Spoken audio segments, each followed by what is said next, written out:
Boa noite, meus irmãos e irmãs. Que Deus abençoe a todos vocês. Eu quero de imediato agradecer ao convite, agradecer a oportunidade de estar aqui com os irmãos. Quero também agradecer as palavras de carinho, as orações, as palavras de motivação. Isso é muito bom para a gente. Eu sei que os elogios sempre são um grande perigo, mas é também muito prazeroso para o nosso coração saber que Deus está usando a palavra dele para edificar o povo de Deus. Eu quero muito agradecer os irmãos. No dia que forem a Salvador, por favor, visitem a Igreja Batista Regular da Pituba. Conheçam a nossa comunidade lá que temos servido ao Senhor. Quero também agradecer ao pastor Wellington, a irmã Rosinha, toda a família. Que família maravilhosa, viu, irmãos? Vocês têm família ministerial. Eles são hospitaleiros como nunca, sabem deixar um hóspede à vontade, sentindo-se em casa, se sentindo em casa até demais, viu, pastor? Agradeço aos irmãos que encheram aquela geladeira de comida. Eu não sei como é que eu vou dar conta daquele monte de comida na geladeira. Estava pensando em convidar a família do pastor Wellington para subir lá, para ver se a gente consegue acabar com tudo aquilo que vocês deixaram na geladeira. Muito obrigado, irmãos. E orem, por favor, por nosso ministério, orem pela Igreja Batista Regular da Pituba, pelo ministério da nossa igreja ali na cidade de Salvador, para que o Senhor levante uma obra poderosa. Orem também por minha vida. Eu vinha durante a viagem e durante as semanas que antecediam a conferência, e eu vinha orando ao Senhor e pedindo: Senhor, usa essa conferência também para falar comigo. Eu sei que eu estou indo como mensageiro da palavra, mas eu também estou precisando do Senhor, também estou precisando da Tua graça. E Deus, irmãos, tem me abençoado muito. As verdades que eu tenho trazido para vocês, elas têm também refeito o meu coração. Os conselhos que o pastor me deu, conselhos muito maravilhosos para a minha vida, e eu louvo ao Senhor porque Ele também tem abençoado o meu coração. Ore por minha família. Minha esposa está grávida, 5 meses. Nós estamos aguardando com muita expectativa a chegada da nossa Carolina no mês agora de julho. Ore para que o Senhor nos abençoe com a graça dele. Vamos fazer uma oração, depois nós vamos abrir a palavra de Deus.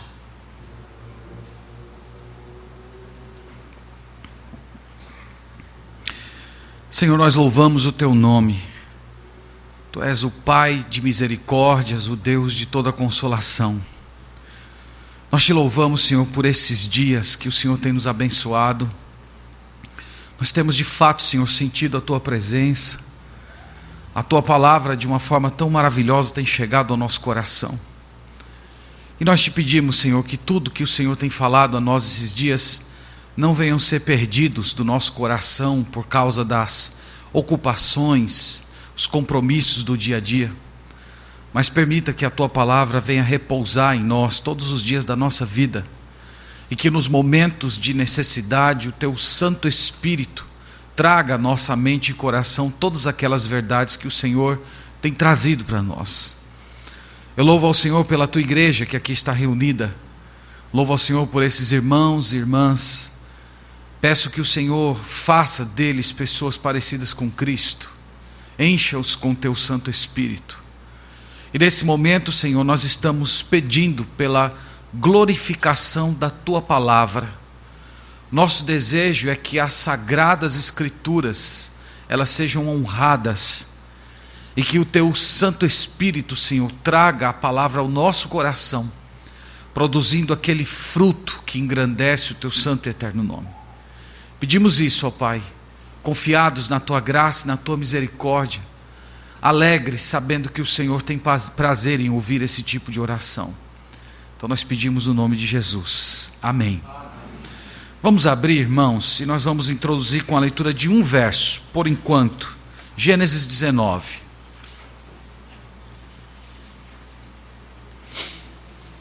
Gênesis 19.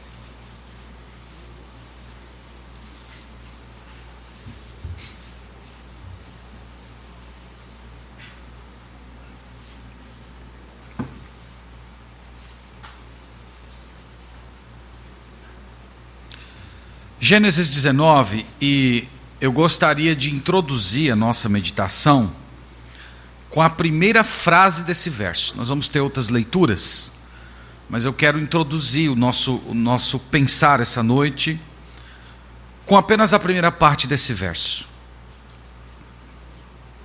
Gênesis 19, verso 16, primeira parte, primeira linha do verso diz o seguinte: como, porém, se demorasse. Então eu quero introduzir a nossa mensagem com essa pequena leitura. Meus irmãos, as Sagradas Escrituras, elas foram escritas para o nosso ensino. E quando nós olhamos as páginas da Bíblia, ela possui tanto modelos, como também ela possui sinais de alertas. Então a Bíblia, ela tem modelos que nós podemos aplicar à nossa vida, mas a Bíblia também apresenta parâmetros dos quais devemos evitar. E nós vamos falar essa noite a respeito de um homem que ele é colocado como um sinal de alerta para a Igreja de Cristo. O caráter dele é resumido nessa frase que a gente acabou de ler: como, porém, se demorasse. Se demorar é uma palavra que fala de lentidão. Um tipo de caráter que nós usamos a palavra normalmente de procrastinador. Eu não sei se você já ouviu essa palavra, mas procrastinar é você empurrar com a barriga, é você deixar para depois.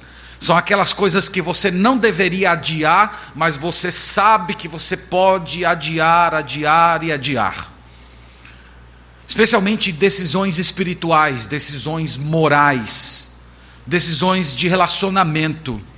Então você protela, você deixa para amanhã, e você vai procrastinando, como, porém, se demorasse. Então nós vamos falar de um personagem das Escrituras que ele tem esse tipo de caráter. O caráter de alguém que demora, o caráter de alguém que é lento, um caráter de alguém que sabe aquilo que Deus requer dele, mas não faz. Nós falaremos então a respeito de Ló. Quem era esse homem? Esse homem era sobrinho de Abraão, pai da fé, aquele que foi chamado para encabeçar uma nova raça, um novo povo, um povo que daria origem ao Senhor Jesus Cristo, mas que também daria origem a uma grande nação espiritual. E quando foi que ele se demorou? Quando foi que ele procrastinou? Ele se demorou no dia em que Sodoma estava para ser destruída. Então era uma ocasião em que ele jamais podia adiar, era uma ocasião em que ele jamais deveria ser lento, mas foi justamente nessa ocasião em que ele foi lento, e ele estava debaixo de dois anjos, do olhar de dois anjos que vieram para salvá-lo de toda aquela destruição. Então nós vamos essa noite considerar um pouco o caráter desse homem. Para a gente olhar biograficamente um pouco a vida desse personagem bíblico, eu elaborei novamente algumas perguntas, as famosas perguntas que vão direcionar o nosso raciocínio enquanto a gente tenta entender biblicamente a vida desse homem. Então a primeira pergunta que eu queria levantar e tentar responder para os irmãos essa noite é simples: quem era Ló? Quem era esse homem? Então, se fosse para responder biblicamente essa pergunta, eu responderia da seguinte maneira: Ló era um servo de Deus, Ló era convertido, Ló era justificado. E talvez essa seja a parte mais importante da mensagem, porque embora quando nós lemos a Bíblia, nós ficamos assim um pouco desapontados com o comportamento dele, o relacionamento dele com os sodomitas, o problema com as filhas dele, embora a gente tenha várias reservas a respeito do tipo de crente que ele foi, nós temos que estabelecer de imediato isso: Ló era crente, Ló era convertido. Nós não temos no Antigo Testamento um versículo que declare diretamente que ele é crente. Nós vamos saber dessa informação no Novo Testamento. Então eu quero te convidar a ler comigo a segunda carta de Pedro. 2 Pedro, capítulo 2. E aqui vai ficar mais do que claro que nós não estamos falando de um ímpio. Nós estamos falando de um crente, de um justo, de um convertido, de um justificado. Enquanto a gente lê esse versículo, por favor, tente perceber quantas vezes aparece a palavra justo ou justificado. Lembra que as repetições na Bíblia não são repetições aleatórias. Sempre o Espírito Santo quer chamar a nossa atenção quando nós temos palavras repetidas no texto sagrado. Então vamos lá. É a 2 de Pedro, capítulo 2, versículo 7 e o versículo 8 diz o seguinte: E livrou o justo Ló, afligido pelo procedimento libertino daqueles insubordinados, porque este justo, pelo que via e ouvia quando habitava entre eles, atormentava a sua alma justa, cada dia, por causa das obras iníquas daqueles. Quantas vezes aparece a palavra justo? 3 vezes. 3 vezes a Bíblia declara que ele era justo, que ele era justificado. Isto é, meus irmãos, esse homem é um homem que, embora vivendo num ambiente de depravação, ele não se tornou um iníquo, ele não se tornou um apóstata.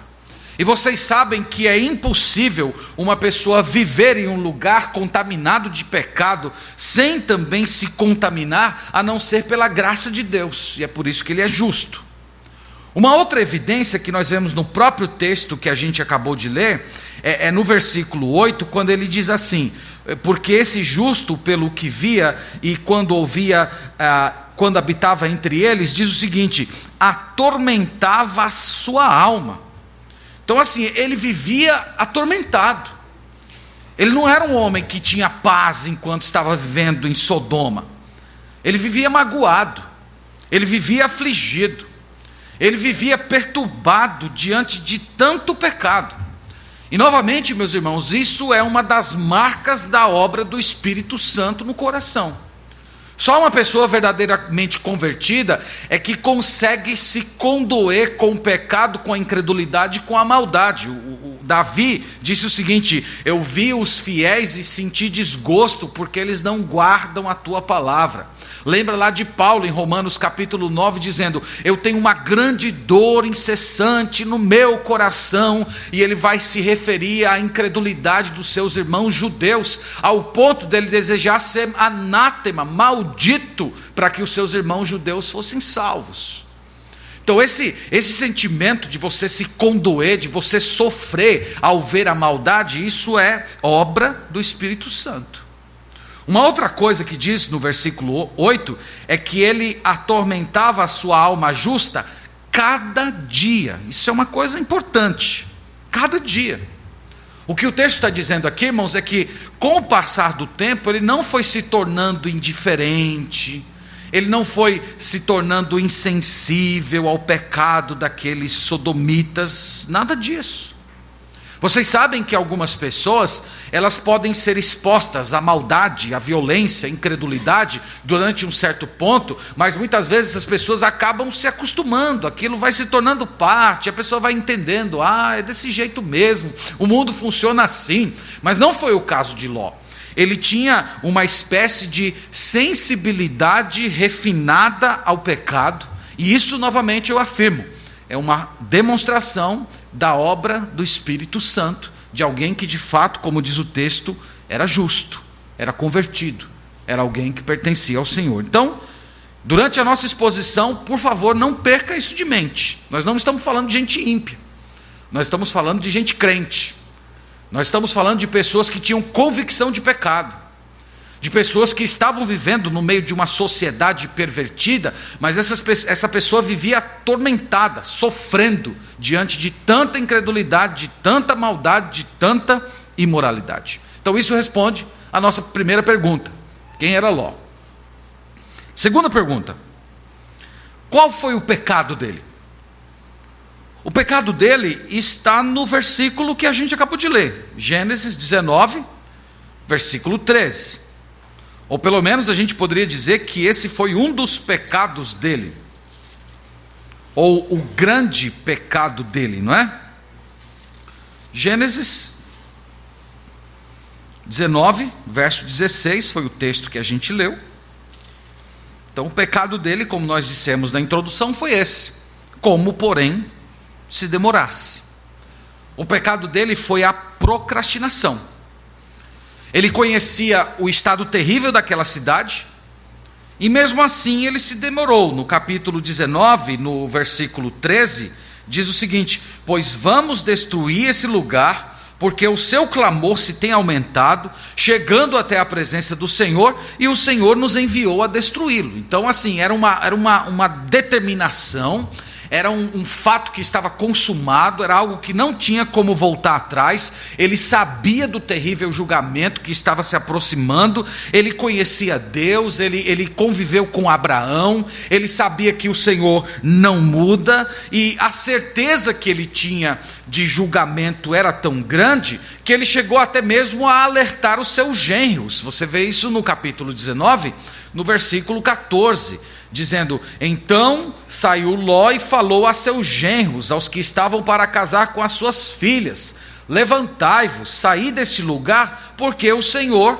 há de destruir a cidade. Então não era uma coisa que ele não tinha certeza, não era uma coisa que ele estava em dúvida, não era algo que ele achava que de repente Deus poderia mudar. Ele tinha certeza, ele tinha esse absoluto dentro do seu coração: Deus de fato vai destruir essa cidade. Então nós podemos dizer, irmãos, que ele foi lento quando ele deveria ser rápido. Ele foi relutante quando ele deveria ir adiante. Ele foi indiferente. Ele foi desinteressado. E isso, meus irmãos, é algo espantoso para todos nós. Meus irmãos, eu temo dizer isso, mas há muitos crentes que são semelhantes a Ló. Pessoas que conhecem a Deus, mas que não vivem à altura desse conhecimento. São pessoas que são capazes de enxergar longe nas coisas espirituais, mas praticam pouco, e vivem assim por muitos anos. São pessoas que possuem o cabeça, que têm o Cristo no coração, que conhecem a verdade. São pessoas que apreciam a pregação sadia do Evangelho, mas entretanto essas pessoas, elas fazem coisas completamente estranhas ao que o Evangelho diz e ao que elas afirmam crer. E não é de se admirar que essas pessoas, embora conheçam Deus, embora conheçam as Escrituras, elas sejam completamente inertes na vida espiritual. São pessoas que acreditam no céu, mas parecem não desejar o céu com todo o vigor do seu coração. São pessoas que dizem que amam ao Senhor Jesus, mas o trabalho que realizam para o Cristo é quase que insignificante. São pessoas que dizem que odeiam o diabo, mas parece que estão sempre atraindo o diabo para si. Essas pessoas sabem que a Bíblia diz que o tempo é curto, mas elas vivem como se fosse longo.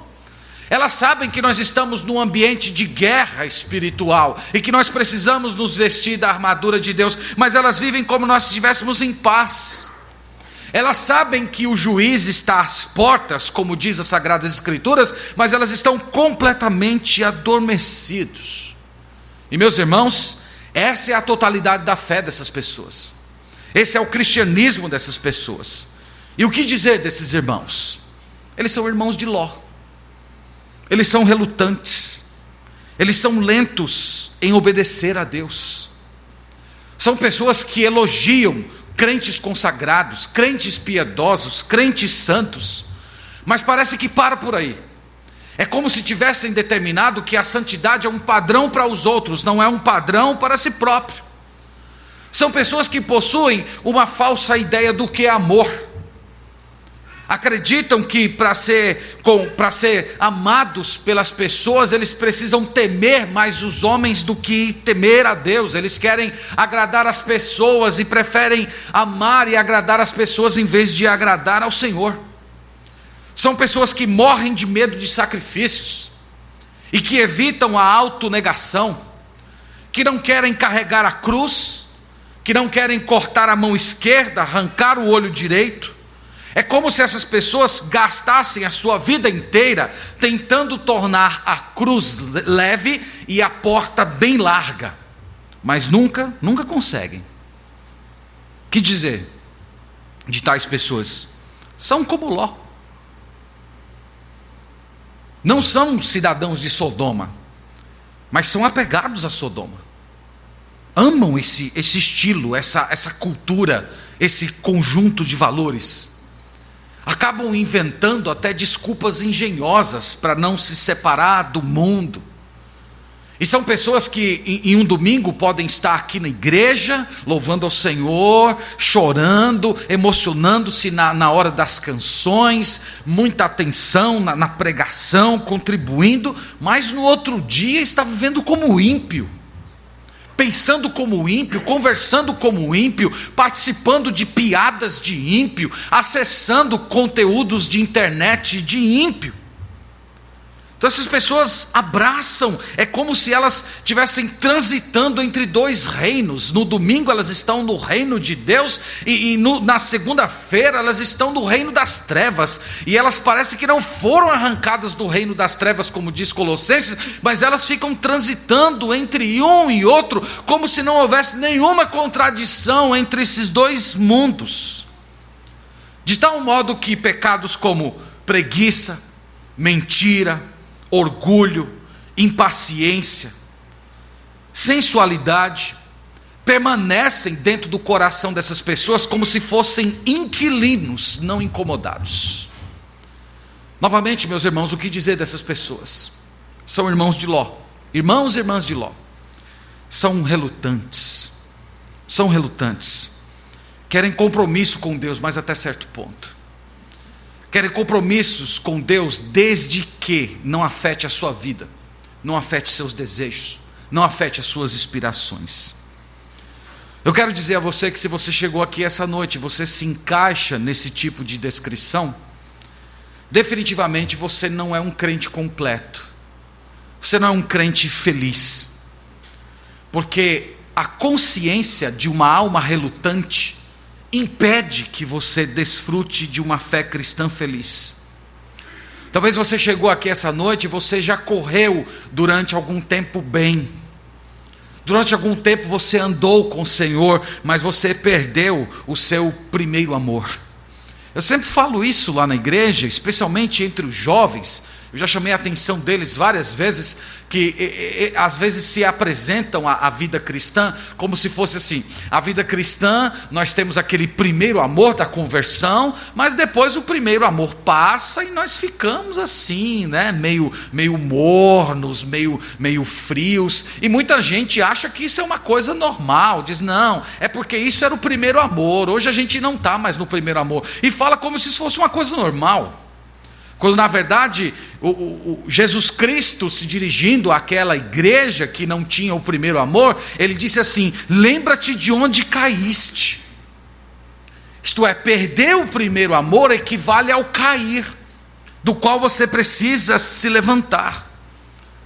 Então esse é o apelo de Deus para você através das Escrituras.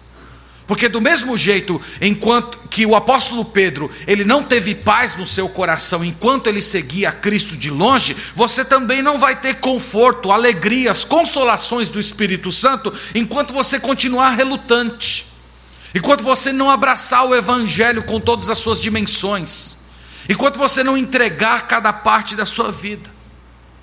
Então, continue aqui comigo e olhe um pouco mais a vida desse homem e aprenda a sabedoria de Deus.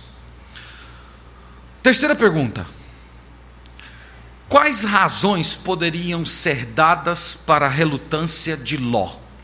Então essa pergunta aqui é para investigar a seguinte questão: o que foi que ocorreu na vida desse homem que tornou ele esse sujeito relutante, lento, procrastinador?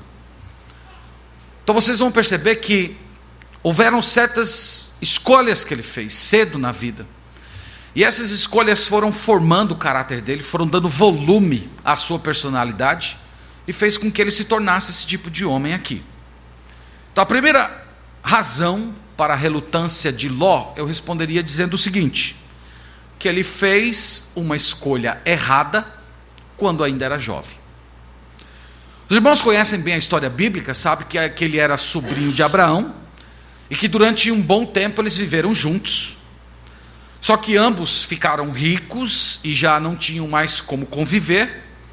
E Abraão, embora sendo mais velho, mas com aquele espírito de cortesia, ele deixou que Ló fizesse a escolha do local que ele gostaria de ir. A gente vê isso em Gênesis capítulo 13, vamos olhar, por favor. Gênesis capítulo 13, verso 9.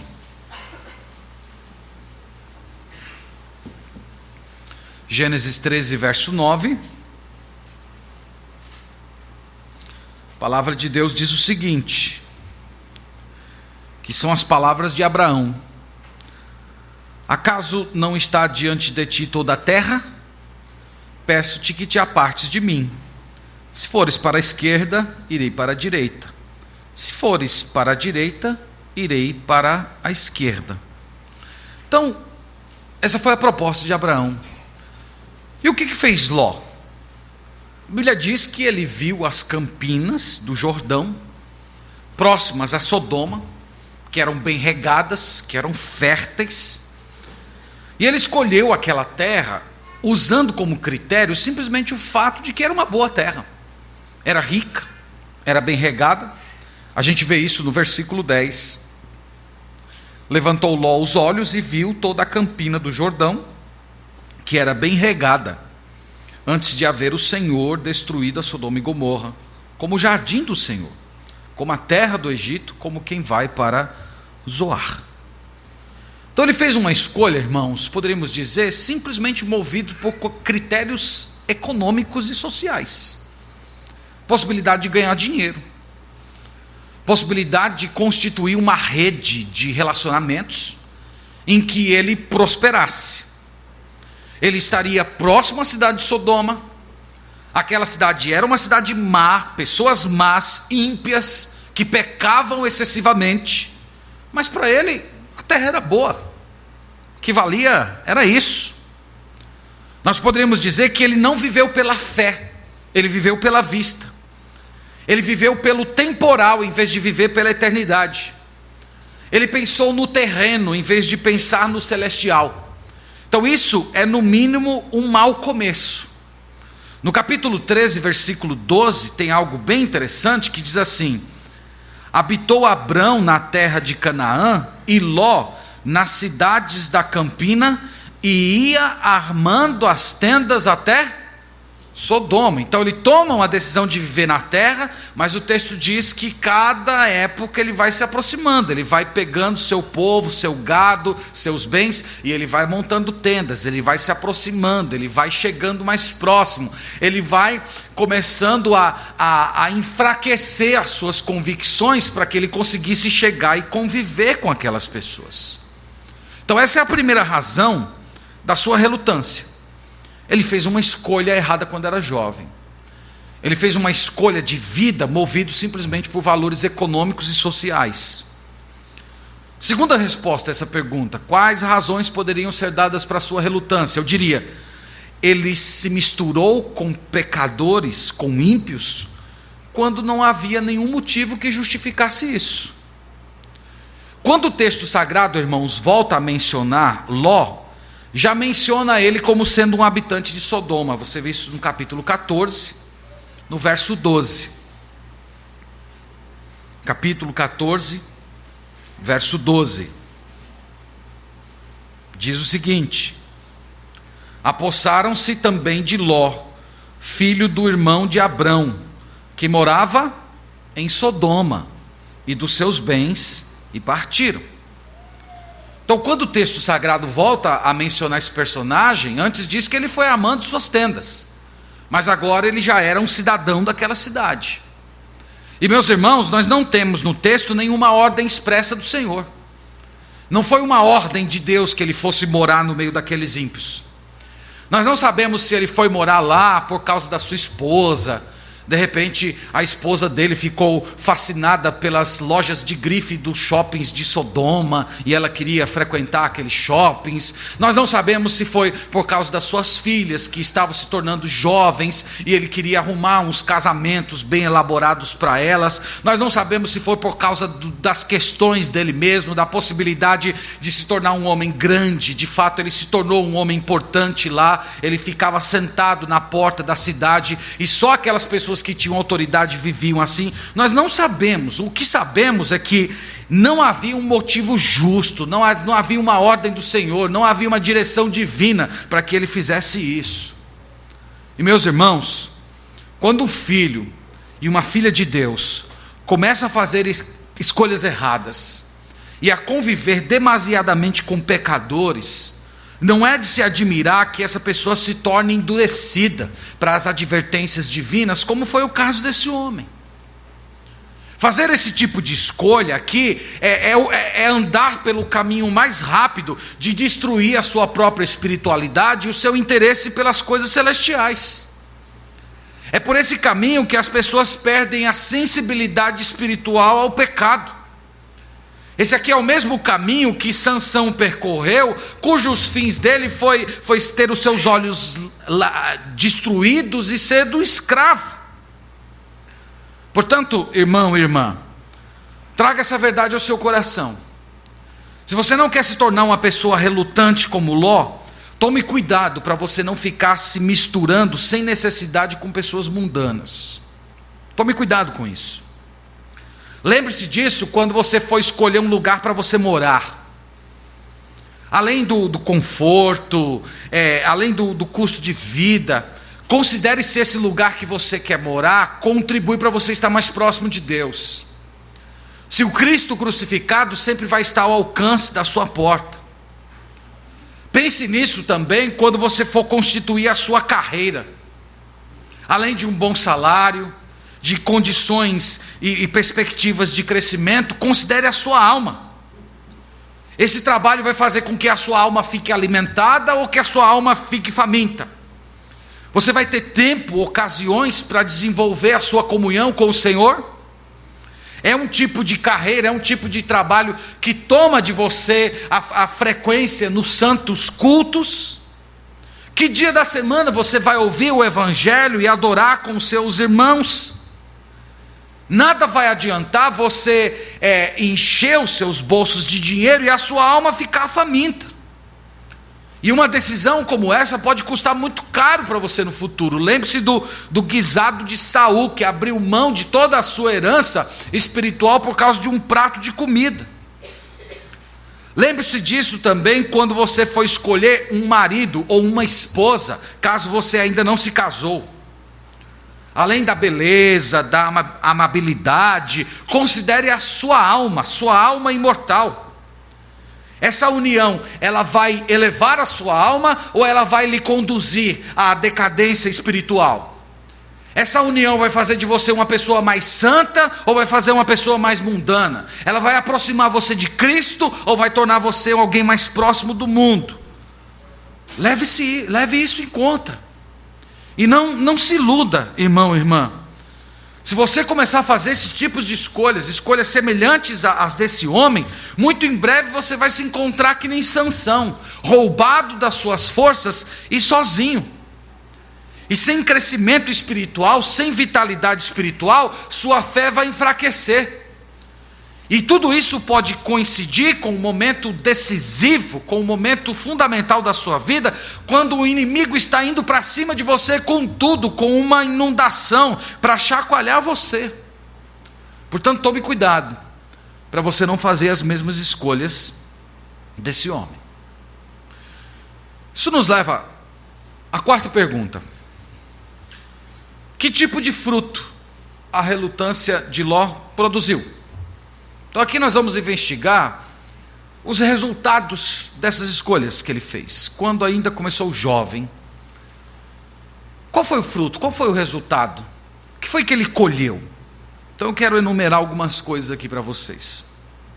A primeira delas, Ló não fez o bem espiritual enquanto esteve em Sodoma. É significante, irmãos, que mesmo ele sendo um servo de Deus e vivendo no meio de pessoas ímpias, a sua vida ali como servo de Deus não causou grande repercussão entre aquelas pessoas. Em outras palavras, eu estou dizendo que ele não era respeitado como um servo fervoroso de Deus. Nenhum justo foi encontrado naquela cidade, nem mesmo entre os empregados dele, nem mesmo entre os seus parentes mais chegados. Nenhum deles honrava o Senhor, nenhum deles conhecia o seu Deus. quando por uma única vez, declarado no texto sagrado, ele tentou impedir a maldade dos sodomitas, olha só o que os sodomitas disseram a ele, capítulo 19, versículo 9. Aqui foi a única vez que ele tentou se impor como crente, agir como crente, agir como servo de Deus. E veja como os sodomitas reagiram. Capítulo 19, verso 9. Eles, porém, disseram: retira-te daí.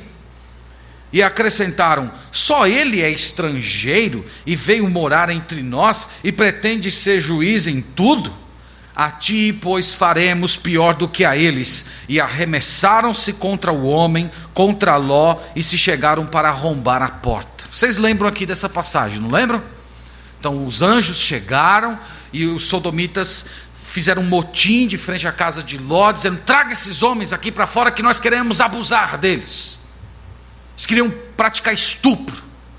E Ló tenta se impor como servo de Deus: não façam isso, não façam isso. E a única vez que ele tentou agir como justo, ele foi desprezado. Isso, irmãos, não é de surpreender, porque crentes que são relutantes, eles não fazem o bem no mundo, eles não trazem crédito para Deus. Jesus disse que o sal que é insípido para nada presta. Essas pessoas não têm Cristo impresso no seu rosto. Não há nada nessas pessoas que atraia elas para o Senhor Jesus Cristo. Os incrédulos olham para a vida daquela pessoa e não veem nada de diferente, de tal modo que o sal daquela pessoa não tempera as impurezas que estão ao redor. E foi por isso que, mesmo vivendo no meio daquelas pessoas, ele nunca fez o bem espiritual. Ele nunca a presença dele como servo de Deus não impactou o coração daquelas pessoas. Segundo resultado, ele não conseguiu livrar a sua família da destruição. Provavelmente essa seja a parte mais difícil e mais triste. No capítulo 19, versículo 14, tem algo bem singular. Eu já li esse versículo, mas de propósito eu omiti a última frase para destacar agora. Capítulo 19, versículo 14 diz: então saiu Ló e falou aos seus genros, aos que estavam para casar com as suas filhas, e disse: levantai-vos, saí deste lugar, porque o Senhor há de destruir a cidade. Acharam, porém, que ele gracejava com eles. Irmãos, isso aqui são palavras horríveis. Enquanto ele estava lá, alertando eles que o juízo de Deus estava chegando, os genros riam dele. Os genros riam, zombavam. Quem se importa com isso, Ló? Vai para lá, deixa de brincadeira. Isso é terrível, irmãos. Crente relutante é motivo de zombaria, é motivo de desprezo para as pessoas desse mundo. As pessoas zombam. As pessoas sabem que a sua vida não tem nada a ver com aquilo que você prega. As pessoas mesmo sabem que você não acredita naquilo que você fala. Teve um grande ateu inglês do século XVIII, um homem chamado Voltaire. E ele, uma vez, olhando para a comunidade de crentes da Inglaterra, ele disse assim: se eu acreditasse que uma alma vale mais do que todo o dinheiro desse mundo, eu ia pegar todos os meus bens, tudo que eu tenho, e passar a minha vida inteira, pelo menos tentando ganhar uma. E ele estava dizendo para afirmar: vocês não acreditam no que vocês pregam. Então, meus irmãos, esse homem era motivo de zombaria. O que dizer da sua mulher? A sua mulher deixou a cidade junto com ele, mas a cidade não a deixou. Ela era uma sodomita no seu coração. Ela pertencia ao seu povo. Ela abraçou aquela cultura. E mesmo Deus dizendo que não olhasse para trás, o apego dela era tão grande àquele povo, àquela cultura, aquele modo de vida, que ela olhou para trás e virou estátua de sal. Capítulo 19, verso 17. Havendo-os levado fora, disse um deles: livra-te, salva a tua vida, não olhes para trás, nem pares com toda a campina, foge para o monte, para que não pereças. Isso aqui, irmãos, é aquela ordem que o anjo está empurrando eles: saiam daqui, vão embora, fujam. Mas nem isso foi suficiente para eles. O que dizer das filhas de Ló? Embora elas tenham escapado da destruição, meus irmãos, elas levaram o pai delas a cometer o pecado mais terrível, mais sujo, um pecado inconcebível para aquele que é pai: o incesto. Capítulo 19, versículo 36. Isso é muito triste. E assim as duas filhas de Ló conceberam do próprio pai. Irmãos, eu pergunto para vocês: onde vocês acham que elas aprenderam isso? Onde vocês acham que elas aprenderam que as filhas poderiam dormir com o pai? Onde elas aprenderam isso? Então elas também tinham um coração corrompido. Elas também aprenderam a imoralidade daquele povo. Então, meus irmãos, é isso que acontece com um crente relutante. É isso que acontece com um crente que é inconsistente. Eles são desprezados por sua própria família. Crentes relutantes são desprezados pelos seus próprios cônjuges. Os cônjuges olham para você e veem que você não tem vida, que você tem só uma fachada, que você tem uma casca, que você tem uma aparência de piedade, mas não tem o poder da piedade, como diz o apóstolo Paulo. Os seus filhos olham para a sua vida e veem que você é inconsistente, que você fala uma coisa que você não vive, que às vezes dentro da igreja você é um santo, mas em casa você é um demônio. Eu quero dizer a vocês que pais relutantes raramente têm filhos piedosos.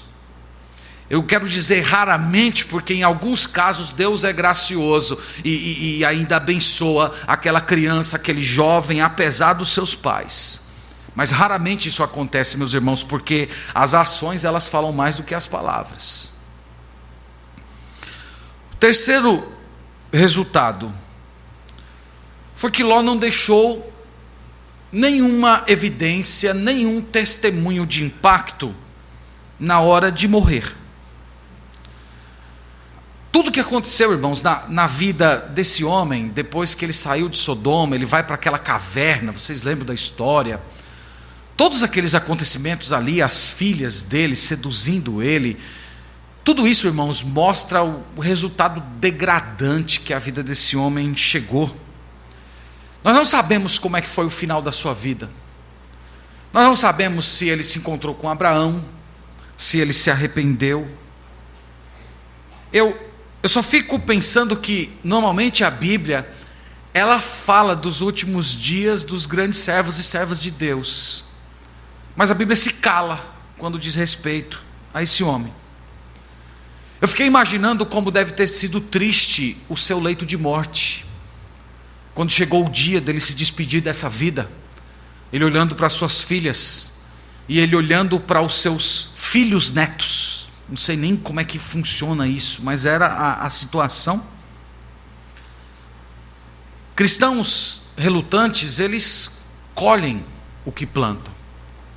Eles chegam no céu, mas chegam num estado deplorável. É quase como aquela frase de Paulo: salvo como através do fogo.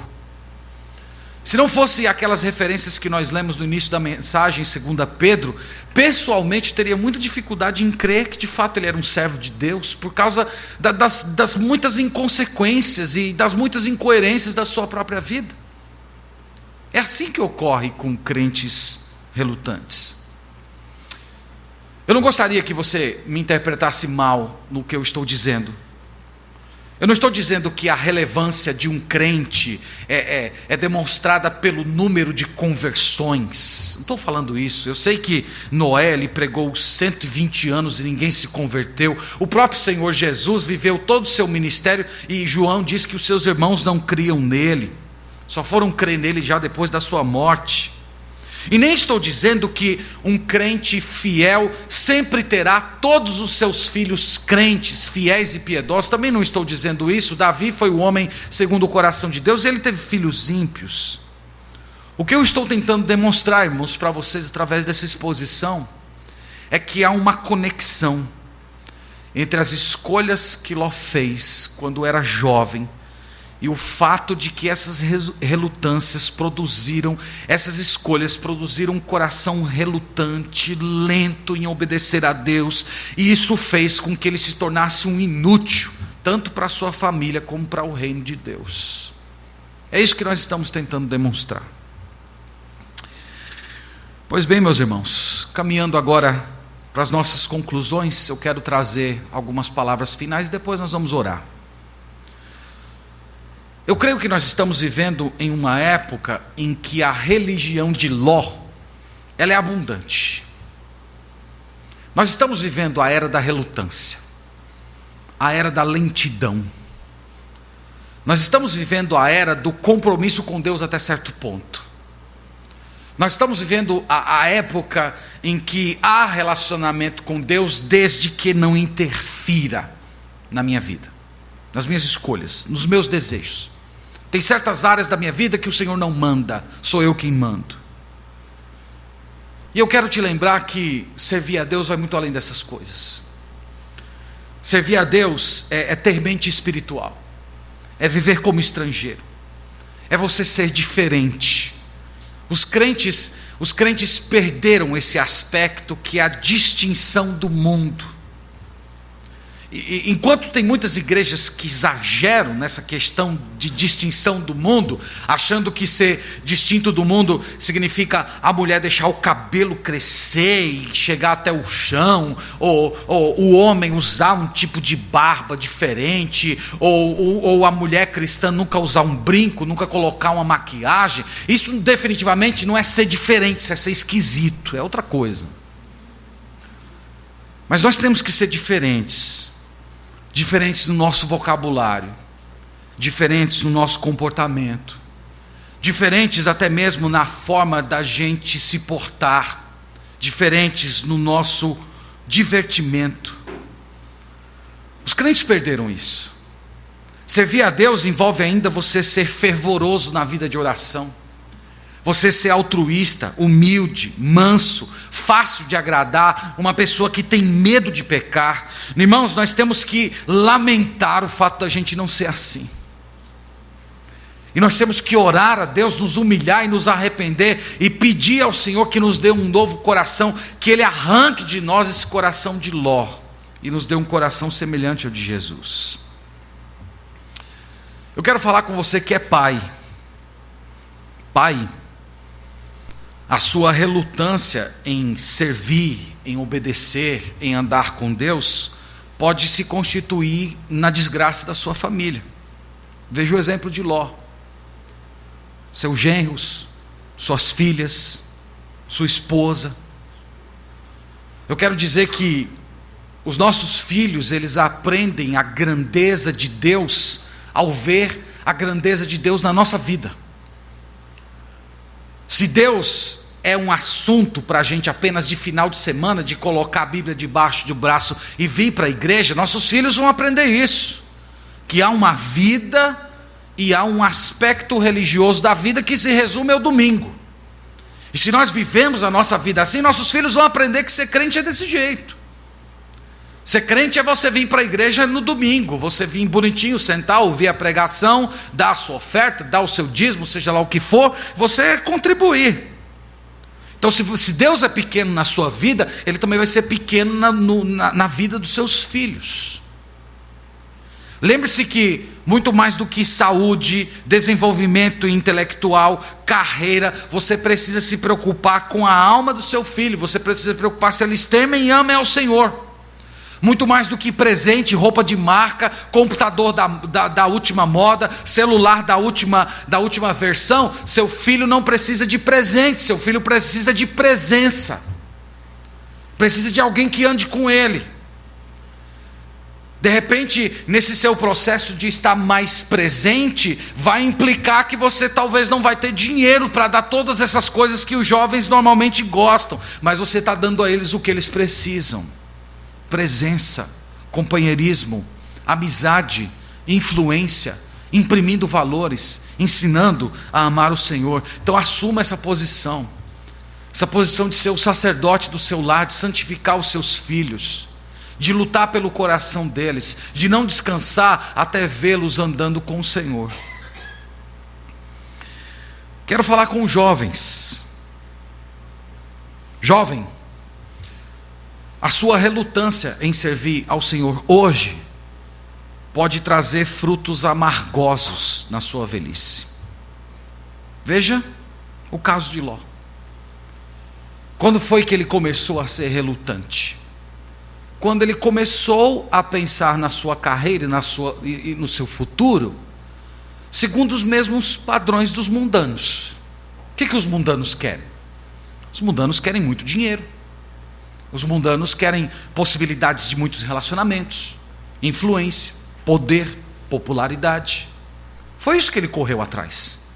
Foi isso que ele passou a vida inteira correndo atrás. E ele fez essa escolha quando ele ainda era jovem.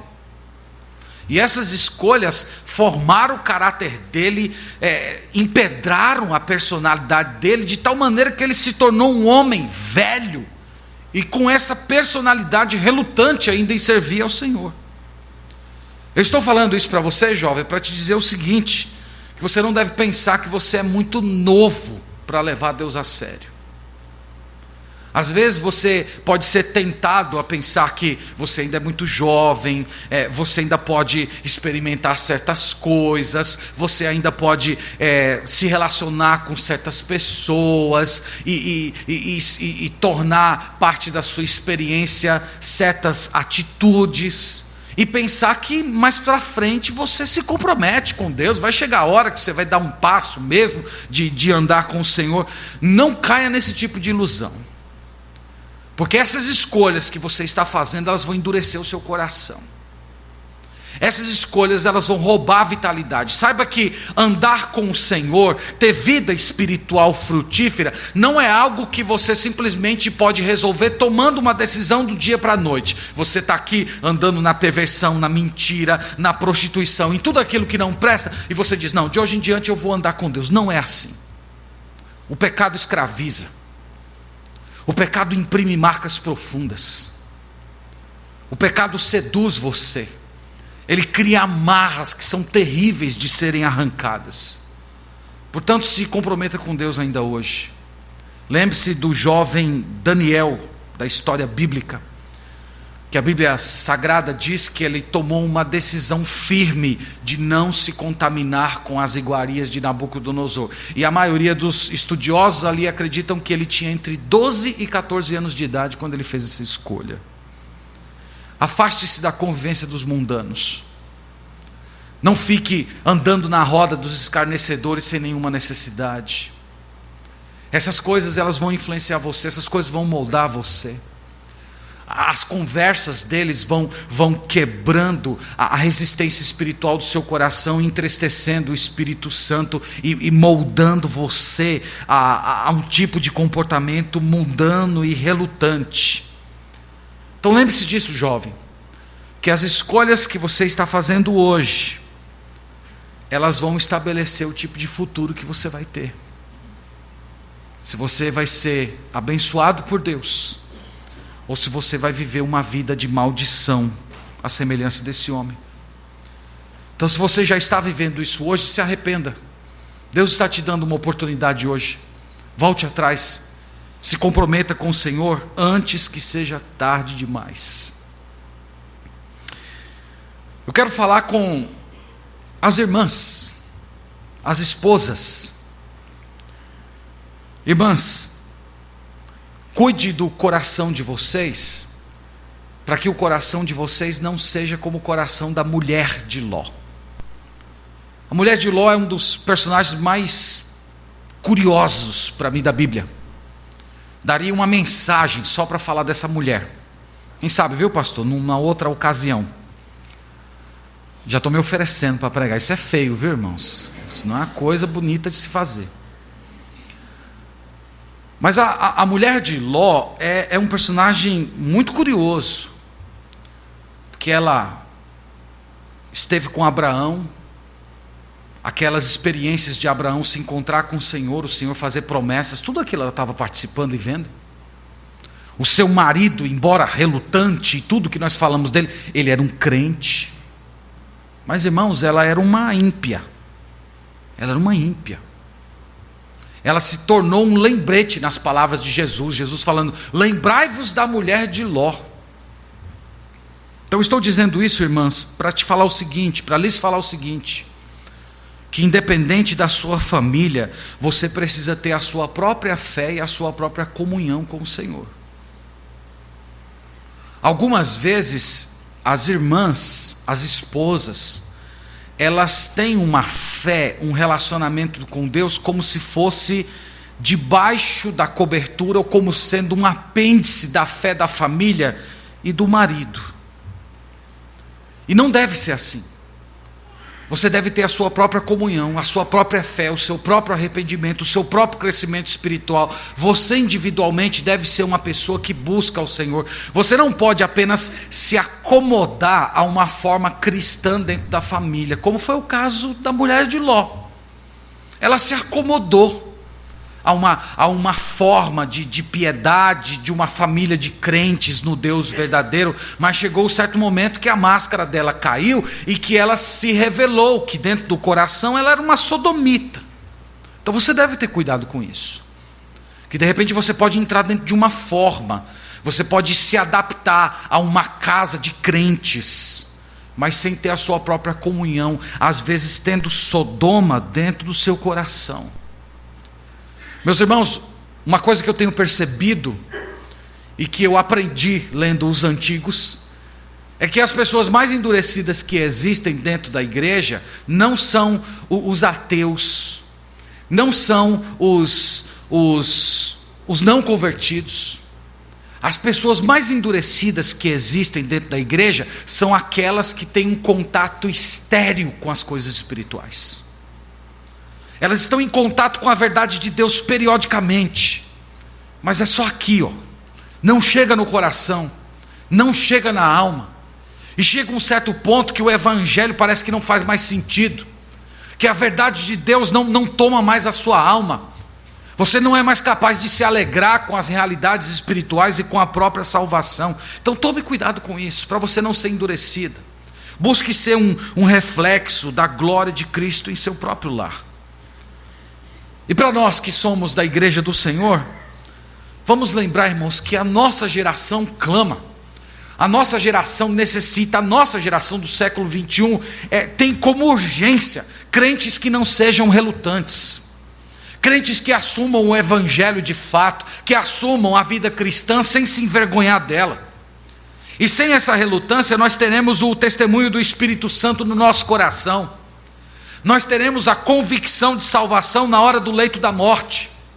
Nós vamos deixar um legado para as pessoas, nós vamos impactar a nossa geração, nós vamos ser bênçãos para a nossa família. Se você chegou aqui essa noite, e você ouviu todas essas palavras, e está olhando para si mesmo e dizendo: isso aqui é comigo, eu de fato tenho sido um irmão, uma irmã de Ló. Eu quero chamar você a vir a Jesus Cristo, você vir imediatamente para você ser curado dessa relutância. Eu quero dizer que em Jesus Cristo há esperança, em Jesus Cristo há avivamento, há despertamento espiritual. O Senhor Jesus Cristo é o médico dos médicos. Foi Ele quem reanimou Pedro logo depois da sua traição, da sua negação, e fez dele uma coluna da igreja. Então deixe a sua relutância, confesse o seu pecado, venha a Jesus Cristo, permita que Ele circuncide o seu coração, que Ele renove a sua fé, que Ele te dê uma nova disposição para você sair daqui andando com o Senhor. E você que não tem sido relutante, se preocupe com as almas dos que estão sendo.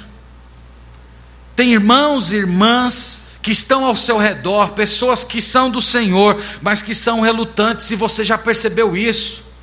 Exorte essas pessoas, ore por essas pessoas, chame essas pessoas para ler as Escrituras com você, se aproxime dessas pessoas, chame a atenção delas dizendo: irmão, irmã, você se esqueceu de Ló, você se esqueceu da mulher de Ló, olha o que aconteceu com a vida desse homem, eu não quero que você caia nesse tipo de coisa. Então vamos clamar, meus irmãos, por isso. Portanto, que o Senhor nos abençoe, que Ele tenha misericórdia de nós, que Ele tenha misericórdia da nossa família, e que Ele faça de nós pessoas prontas, pessoas que de fato andem com o Senhor. Amém. Vamos orar ao Senhor nesse momento.